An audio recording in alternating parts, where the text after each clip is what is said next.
एक शांत और हरे भरे गांव में, जहां सुबह की पहली किरणें खेतों को सुनहरी रंगत में रंग देती थी, रवि नाम का एक उत्साही लड़का रहता था।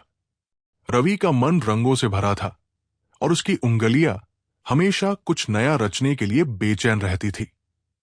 उसका सपना था कि उसकी कला पूरी दुनिया देखे, महसूस करे और उससे प्रेरित हो। वो घंटों अपनी छोटी सी झोपड़ी के कोने में बैठकर मिट्टी के बर्तनों, पुराने कागजों और कपड़ों के टुकड़ों पर अपनी कल्पना के रंग भरता रहता था। गांव के लोग, जो सादा जीवन जीने और खेती बाड़ी में व्यस्त रहने के आदी थे, रवि की कला को एक अजीब शौक मानते थे। उन्हें समझ नहीं आता था कि क्यों कोई लड़का दिन भर रंग और रेखाओं में खोया रहता है, जबकि उसे खेतों में अपने पिता की मदद करनी चाहिए। अक्सर वे रवि का मजाक उड़ाते, उसकी रंगीन उंगलियों और कल्पनाशील कहानियों पर हंसते। यहां तक कि उसके माता पिता भी चिंतित थे।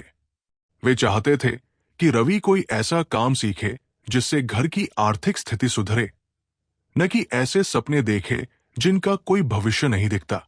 रवि का दिल टूट जाता। वो अपनी कला को अपना सबसे करीबी दोस्त मानता था, लेकिन जब लोग उसका उपहास करते तो उसे लगता जैसे उसके दोस्त का अपमान हो रहा हो। कई रातें उसने अकेले में आंसू बहाए।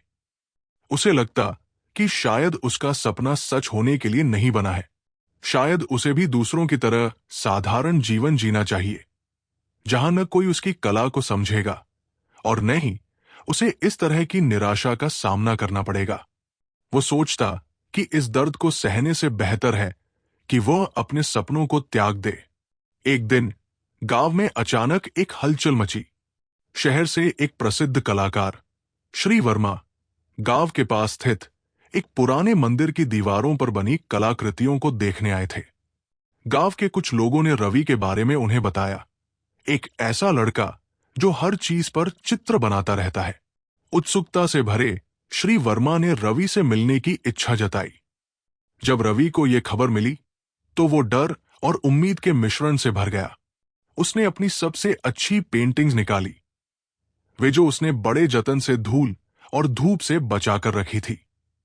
उसके हाथ कांप रहे थे जब उसने श्री वर्मा के सामने अपनी कलाकृतियां रखी। श्री वर्मा ने एक एक करके सभी चित्रों को ध्यान से देखा। उनकी आंखें हर रंग, हर रेखा और हर भाव को गहराई से पढ़ रही थी।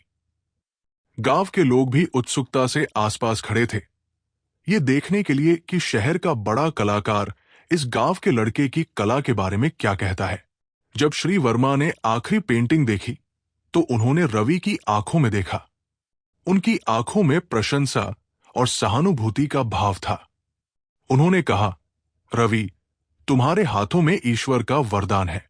तुम्हारी रेखाओं में एक अद्भुत प्रवाह है और तुम्हारे रंग तुम्हारी भावनाओं को बड़ी गहराई से व्यक्त करते हैं।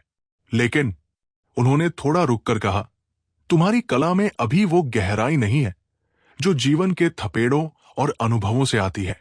रवि हैरान रह गया। उसने विनम्रता से पूछा, गहराई? ये कैसे आती है, श्रीमान? श्री वर्मा ने समझाया, बेटा, जीवन एक सीधी राह नहीं है। इसमें कई मोड़ आते हैं, कई उतार चढ़ाव होते हैं। जब तुम ठोकर खाते हो, गिरते हो और फिर उठते हो तो तुम कुछ सीखते हो। अस्वीकृति का दर्द, संघर्ष की थकान और मुश्किलों से जूझने का अनुभव तुम्हारी आत्मा को मजबूत बनाता है। यही दर्द और अनुभव तुम्हारी कला में उतरते हैं। जब तुम्हारी कला तुम्हारे जीवन के सच को बयां करती है तो वो और भी शक्तिशाली और प्रभावशाली बन जाती है। आसान राहें कभी महान कलाकारों को जन्म नहीं देती। श्री वर्मा की बातों ने रवि के मन में एक नया बीज बो दिया। उसे एहसास हुआ कि अब तक वो दर्द से डरता रहा था, जबकि असल में वही उसकी कला को निखारने का माध्यम बन सकता है। उसने निर्णय लिया कि अब वो आलोचनाओं से भागेगा नहीं, बल्कि उनसे सीखेगा।